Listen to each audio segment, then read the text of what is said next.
മകന്റെ മരണത്തെപ്പറ്റി പരാതി ഉണ്ടല്ലേ? എന്തിനാ പരാതിയൊക്കെ ഇൻസ്പെക്ടർമാരോട് പറയാൻ പോന്നേ? ഇദ്ദേഹം പോലീസ് സൂപ്രണ്ട മകനാ. മന്ത്രിയുടെ അളിയനുണ്ട്, സർക്കിളുണ്ട്. അന്വേഷണം ഉയർന്ന നിലയിൽ തന്നെ ആകാം. സ്റ്റേഷനിലേക്കാണെന്ന് പറഞ്ഞു കൊണ്ടുവന്നിട്ട് ആ, ഇതും ഒരു നിലയ്ക്ക് സ്റ്റേഷൻ തന്നെയാ. പല നിയമങ്ങളും പരിപാലിക്കപ്പെടുന്നത് ഇവിടെ വെച്ചാ. നമുക്ക് പോകാൻ പോലെ വാ. എങ്ങോട്ട്? കാര്യങ്ങൾ തീരുമാനിച്ചിട്ടേ നമ്മൾ ഇവിടുന്ന് പോകുന്നുള്ളൂ.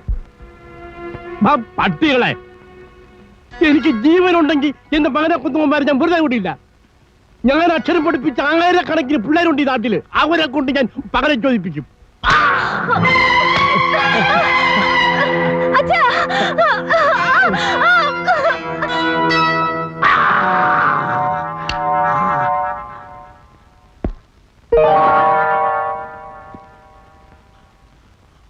നിങ്ങളുടെ മകന്റെ മരണത്തിൽ നിങ്ങൾക്ക് പരാതിയില്ല, ഉണ്ടോ? ഇല്ല.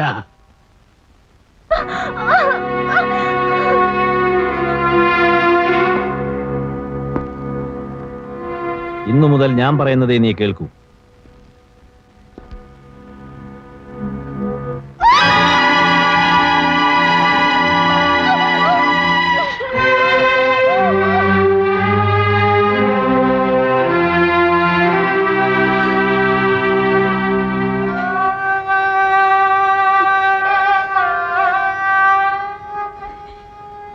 ജീവിതകാലം മുഴുവൻ അവരുടെ അടിമയാവാതെ നിവർത്തിയില്ലെന്ന് വന്നു. മരിക്കാൻ പേടിയുണ്ടായിട്ടല്ല. വയസ്സായ അച്ഛനും അമ്മയ്ക്കും ഞാനല്ലാതെ വേറെ ആരുമില്ലല്ലോ. കരയറി ആരും സഹായത്തിനില്ലെന്നോർത്ത് വിഷമിക്കരുത്. ജനുവിന്റെ സ്ഥാനത്ത് ഞാനുണ്ടാവും.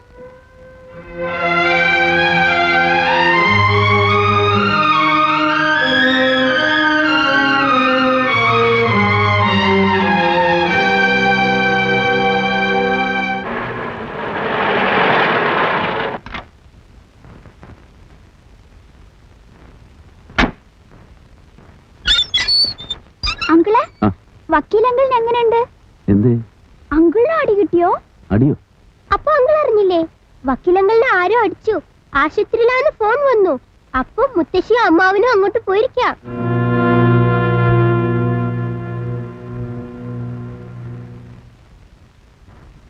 ഭാഗ്യമുള്ള ആളാ വക്കീല്. അല്ല, ഈ മുഖത്ത് കൊണ്ടാടി കണ്ണിലായിരുന്നെങ്കിലോ? എന്നാ പിന്നെ സൗകര്യായി. ഈ മോന്ത കാണാതെ കഴിയല്ലോ. കുഞ്ഞിക്കണ്ണ, ഞാൻ നിന്നോടല്ല സംസാരിക്കുന്നത്. വക്കീലെ, നമുക്ക് ആ വീട് മാറുക. ഒരു നാശം പിടിച്ച വീടാണ്. പോലീസ് സ്റ്റേഷനിൽ കയറി തല്ലുകൊണ്ട് എന്തെല്ലാം പുലിവാലികളാണ്. വെറുതെ വീടിനെ പറ്റി നീ കുറ്റം പറയരുത്. ഒരു കൊലപ്പുള്ളി വീട്ടിൽ കൊണ്ടുവന്ന് താമസിപ്പിച്ചാൽ ഞാനാ ഉത്തരവാദി. ഓ, നീ എനിക്കൊരു ഉപകാരം ചെയ്യോ? എന്താന്ന് പറഞ്ഞാൽ മതി. അതിനാണ് ഞാൻ ഇവിടെ നിൽക്കുന്നത്. ആ പേഴ്സിനകത്ത് പൈസ ഇരിപ്പുണ്ട്. ഒരു ഓട്ടോറിക്ഷ വിളിച്ച് ഇവരെ എത്രയും പെട്ടെന്ന് ഇവിടുന്ന് കയറ്റി അയക്കുക. വളരെ നല്ലേ. കൂടെ നീയും കേറി പോയിക്കോ. കൂടെ നീയും കേറി പോയിക്കോന്ന് ബ്ലഡി ഫൂൾ.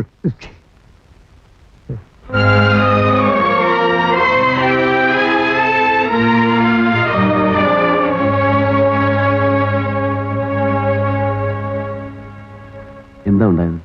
7 അടി 3 ചവിട്ട്, ഇരുമ്പ് കട്ട കൊണ്ടുള്ള ഇടി, കനത്തത് 2 എണ്ണം, പിന്നെ പുറത്തു പറയാൻ കൊള്ളാത്ത ഭാഷയിലുള്ള കുറെ ചീത്ത. ഇത് വെറും അഡ്വാൻസ് ആണത്രേ. ആരാ ഇത് ചെയ്തത്? പിടിക്കുന്നതിന് മുമ്പ് മേൽവിലാസം ചോദിച്ചില്ല. എന്തായാലും നാളത്തെ അവാർഡ് ഫംഗ്ഷന് ഞാൻ വരാം. മറ്റന്നാൾ പരോൾ കഴിഞ്ഞ് താൻ തിരിച്ചു പോകുമല്ലോ. അത് കഴിഞ്ഞേ ഞാൻ വീട്ടിലേക്കുള്ളൂ.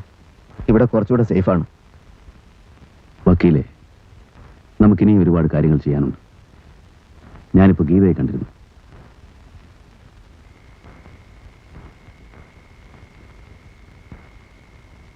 അച്ഛന് നല്ല സുഖമില്ല. ഞാൻ നാളെ വരാമെന്ന് പറയും. കയറൂ.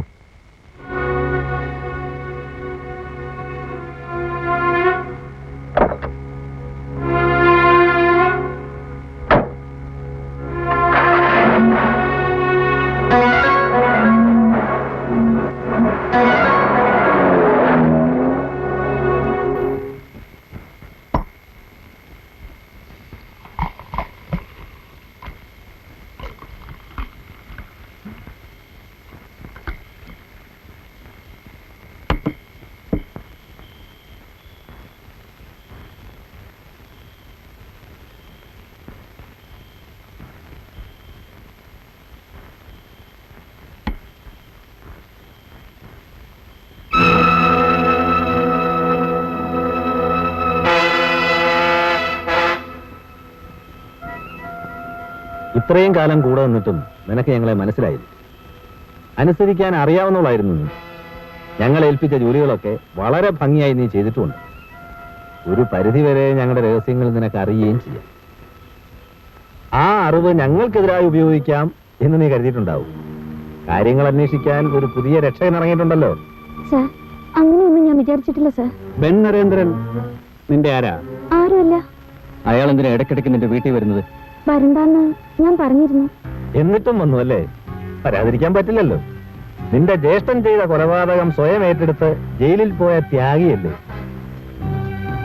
നമ്പ്യാരും ഒരു വിധിയാണെന്ന് കരുതുന്നുണ്ടാവും അവൻ. നാളത്തെ ദിവസം കൂടി കഴിഞ്ഞാൽ ഇരുമ്പഴിക്കുള്ളിലേക്ക് തിരിച്ചു പോകുന്നവനാണല്ലോ എന്നോർത്താണ് ഞാൻ കണ്ണടച്ചത്. അതിനിടയ്ക്ക് എനിക്കെതിരായി അവൻ കരുക്കൾ നീക്കാൻ തുടങ്ങി. ആദ്യം ആ പത്രക്കാരൻ ജോൺ സക്കറിയ, ഇപ്പോൾ നീയും. സാക്ഷി പറയാൻ ആളുണ്ടെങ്കിൽ തെളിയാത്ത കേസുകൾ തെളിയിക്കാമല്ലോ അല്ലേ? അത്ര പെട്ടെന്ന് തന്നെ ഞാൻ വിട്ടുകൊടുക്കില്ല. ഇല്ല സാർ, നിങ്ങൾക്കെതിരായി ഞാൻ ഒന്നും ചെയ്യില്ല, ഒരിക്കലും ചെയ്യില്ല. എന്നെ ഉപദ്രവിക്കരുത്. എന്റെ അച്ഛനും അമ്മയ്ക്കും ഞാനല്ലാതെ മറ്റാരുമില്ല. പേടിക്കുന്ന എന്തിനാ? നീ ഞങ്ങളുടെ ആളല്ലേ. നിന്നോട് ഞങ്ങൾക്ക് എന്നും സ്നേഹമാണ്.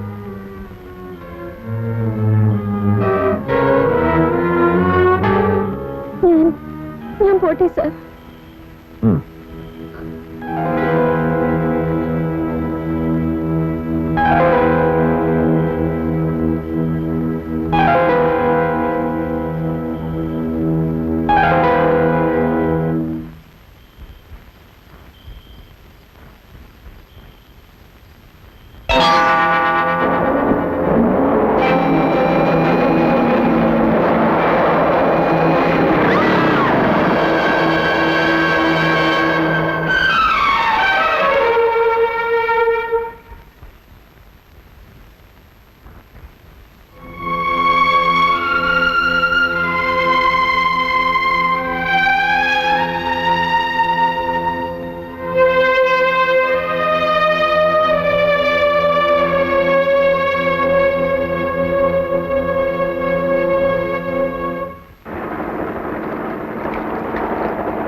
നീ പോയിക്കോ.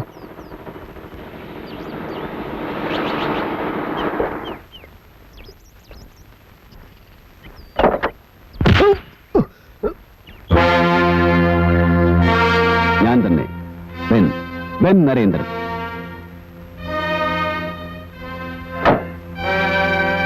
ഇന്നത്തോടെ എന്റെ പരോള് തീരുക. തിരിച്ചു പോകുന്നതിന് മുമ്പ് നിങ്ങളെ ഒന്ന് കാണണമെന്ന് തോന്നി. സമൂഹത്തിൽ ആരൊക്കെ എങ്ങനെയൊക്കെ ജീവിക്കണമെന്ന് തീരുമാനിക്കുന്നത് നിങ്ങളും നിങ്ങളുടെ സുഹൃത്തുക്കളുമാണല്ലോ. നിയമത്തിന്റെ മുമ്പിൽ നിങ്ങൾ എന്നും സത്യസന്ധന്മാർ. നിങ്ങൾ ചെയ്യുന്ന കുറ്റങ്ങൾക്ക് തെളിവുകളില്ല, സാക്ഷികളില്ല.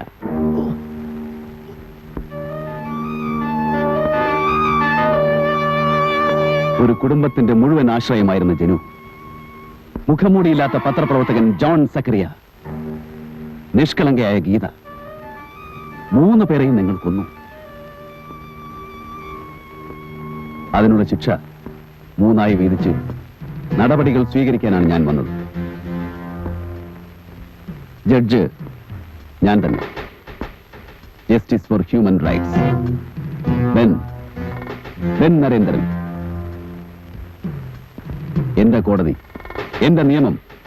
വക്കീലന്മാരും വാദങ്ങളും അപ്പീലും ഈ കോടതിയിലില്ല. ശിക്ഷ നടപ്പാക്കുന്ന ആരാച്ചാരും ഞാൻ തന്നെ.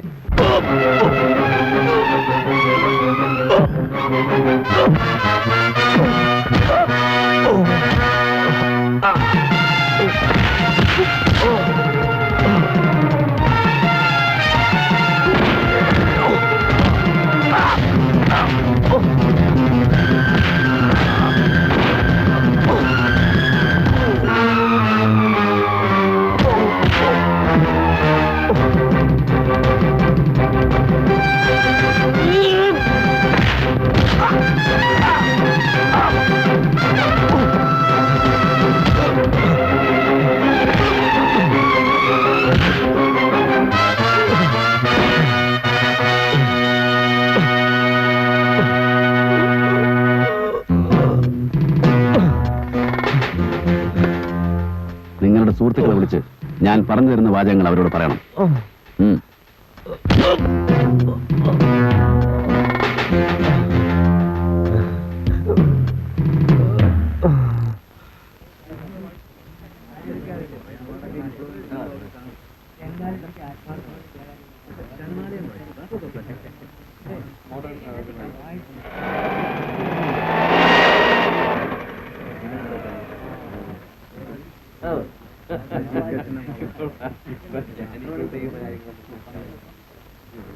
കൃത്യസമയത്തിന് പുള്ളി എത്തിച്ചേരായിരിക്കും അല്ലേ? നമസ്കാരം. നമസ്കാരം. വന്നട്ടെ. എന്താ ഇത്ര ലേറ്റ് ആയത്? ഹേയ്, നരേന്ദ്ര വന്നു. വാ. ഇല്ല, ഞാൻ ഈ നേരം വരെ കാത്തു നിന്നു. ബെന്നെ ഇവിടെ വക്കീലേ? ഇപ്പൊ വരും. അത്യാവശ്യമായ എന്തോ കാര്യത്തിന് പോയത്. കുഴയ്ക്കോ? ഇല്ലെന്നേ, പരിപാടി തുടങ്ങുമ്പോഴേക്കും പുള്ളിയും എത്തും.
നമസ്കാരം. വരണം സാർ.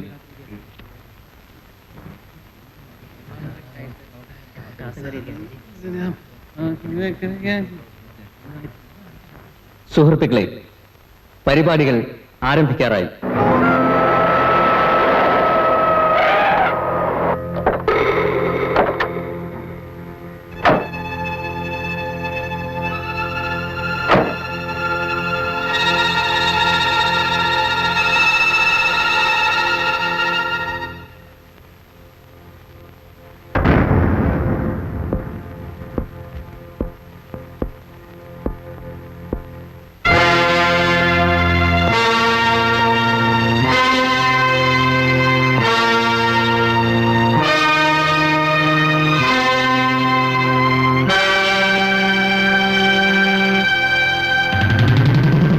നമ്പ്യാരെ ആയിരിക്കും അന്വേഷിക്കുന്നത് അല്ലേ?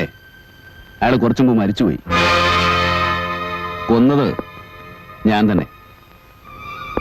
അറിയപ്പെടാതെ പോയ ഒരുപാട് കുറ്റകൃത്യങ്ങൾക്കുള്ള ശിക്ഷ. എല്ലാ കാര്യങ്ങളും നിങ്ങൾ ഒന്നിച്ചാണല്ലോ ചെയ്തിരുന്നത്. അതുകൊണ്ട് ശിക്ഷയും ഒരുമിച്ച് അനുഭവിച്ചേ തീരൂ.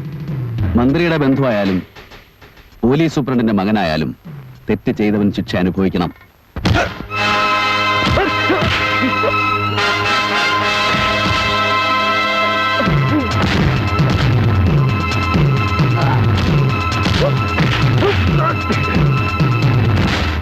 സാഹിത്യകാരന്മാർ സമൂഹത്തിന്റെ രക്ഷകരാണ്. അവർ സമൂഹത്തിലെ തിന്മകളെക്കുറിച്ച് എഴുതിയാൽ മാത്രം പോരാ, തിന്മകൾക്കെതിരായി ശക്തമായി പോരാടുകയും വേണം.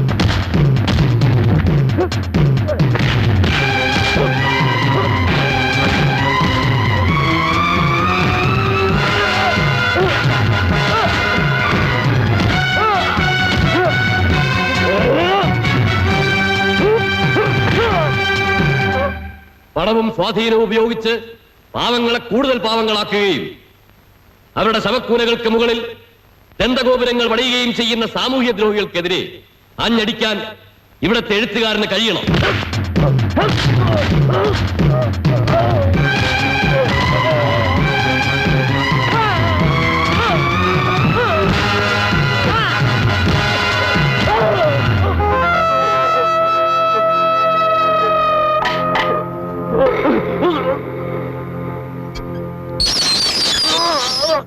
ശരണാലയം എന്ന നോവലിൽ ഗ്രന്ഥകർത്താവായ ശ്രീ ബെൻ ശവപ്പറമ്പിൽ പോലും വ്യഭിചരിക്കപ്പെടുന്ന ശപിക്കപ്പെട്ട സ്ത്രീജന്മത്തെ വരച്ചു കാട്ടിയിരിക്കുന്നു. സ്ത്രീത്വത്തെ അപമാനിക്കുന്ന അസുരജന്മങ്ങളെ ഉന്മൂലനാശം ചെയ്യാൻ സ്വാർത്ഥതയില്ലാത്ത സാഹിത്യകാരന്മാർക്ക് കഴിയും.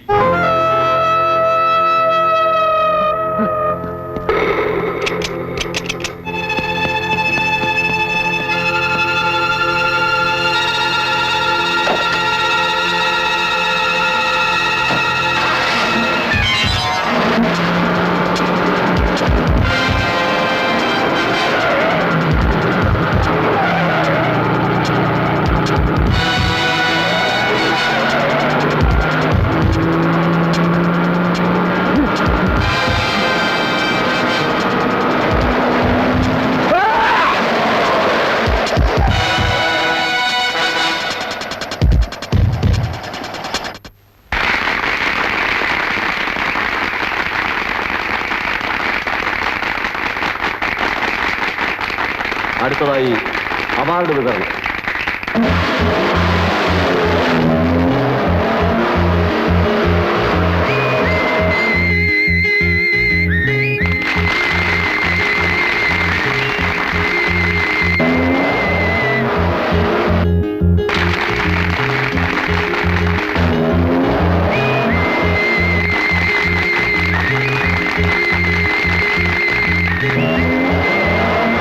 ശ്രീ ബെൻ നരേന്ദ്രൻ ഇതുവരെ എത്തിച്ചേരാത്തതുകൊണ്ട് അദ്ദേഹത്തിന്റെ അടുത്ത സുഹൃത്തായ അഡ്വക്കേറ്റ് PS നെന്മാറയെ ഈ award ഏറ്റുവാങ്ങാനായി ക്ഷണിച്ചുകൊള്ളുന്നു.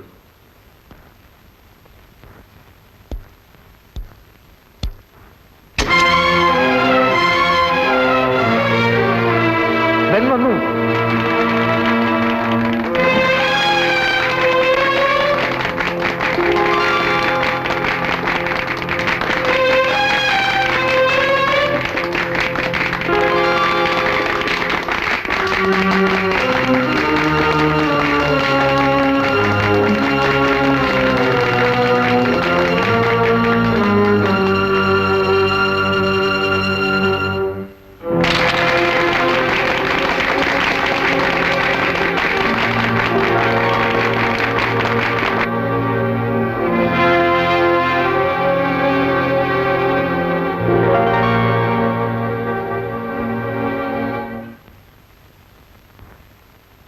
Behind every fortune, there is a crime. ഓരോ വിജയത്തിന്റെ പിന്നിലും നിയമത്തിന് കണ്ടെത്താൻ കഴിയാത്ത ഒരു കുറ്റമുണ്ട്. ജീവിതത്തിൽ ആദ്യമായിട്ട് ഞാൻ വിജയിച്ച ദിവസമാണ്. മനസാക്ഷിയുടെ അംഗീകാരം കിട്ടിയ ആദ്യ ദിവസം. 3 സാമൂഹ്യ ദ്രോഹികളെ ഞാൻ കൊന്നു. കൊലപാതക കുറ്റത്തിന് ജീവപര്യന്തം ശിക്ഷ അനുഭവിക്കുന്ന ഞാൻ ജീവിതത്തിൽ ആദ്യമായി ചെയ്ത കൊലപാതകം. എന്റെ സ്നേഹിതൻ ജനു കൊല്ലപ്പെട്ടു. കള്ളപ്പണത്തിന്റെ സ്വാധീനം അതൊരു ആത്മഹത്യയാക്കി മാറ്റി. വിലയ്ക്ക് വാങ്ങിയ നിയമത്തിന്റെ കറുത്ത കോട്ടുകൾ മറയാക്കി കൂലിക്കെടുത്ത സാക്ഷികളെ കോടതി മുമ്പാകെ നിരത്തി ഭഗവത്ഗീതയും ബൈബിളും വിശുദ്ധ ഖുറാനും സാക്ഷി നിർത്തി അവർ സത്യത്തെ കശാപ്പ് ചെയ്തു. സമൂഹത്തിൽ പാവക്കൂത്ത് നടത്തുന്ന ആ കാപാലികന്മാരെ പേടിച്ച് സ്വന്തം ശരീരം പോലും ആ ദ്രോഹികൾക്ക് വിൽക്കേണ്ടി വന്ന പാവപ്പെട്ട എന്റെ അനുജത്തി ഗീതയും ഇന്നലെ കൊല്ലപ്പെട്ടു. നിയമത്തിന്റെ കണ്ണിൽ അതും ഒരു അപകടമാണ്. ആ ശവം തീനി പട്ടികൾക്ക് മരണശിക്ഷ വിധിച്ച് എന്റെ കോടതിയിൽ ഞാൻ ജഡ്ജിയായി. Justice for human right.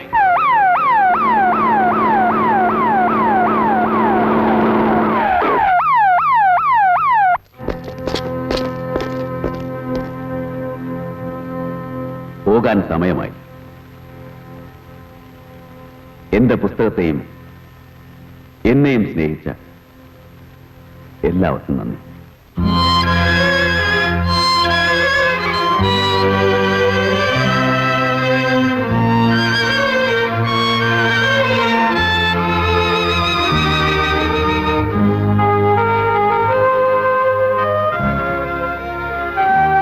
ഇനിയും എന്നെ പരോളിലിറക്കി ബുദ്ധിമുട്ടേണ്ടി വരില്ല. പരോളിലിറങ്ങി ഒരു കൊലപ്പുള്ളി കൊലപാതകം ചെയ്താൽ കിട്ടുന്ന ശിക്ഷ എന്താണെന്ന് എനിക്കറിയാം. പാഴായി പോവുമായിരുന്ന ഒരു ജന്മമാണ് എന്റേത്. ഇന്ന് അതിനൊരർത്ഥമുണ്ടായി.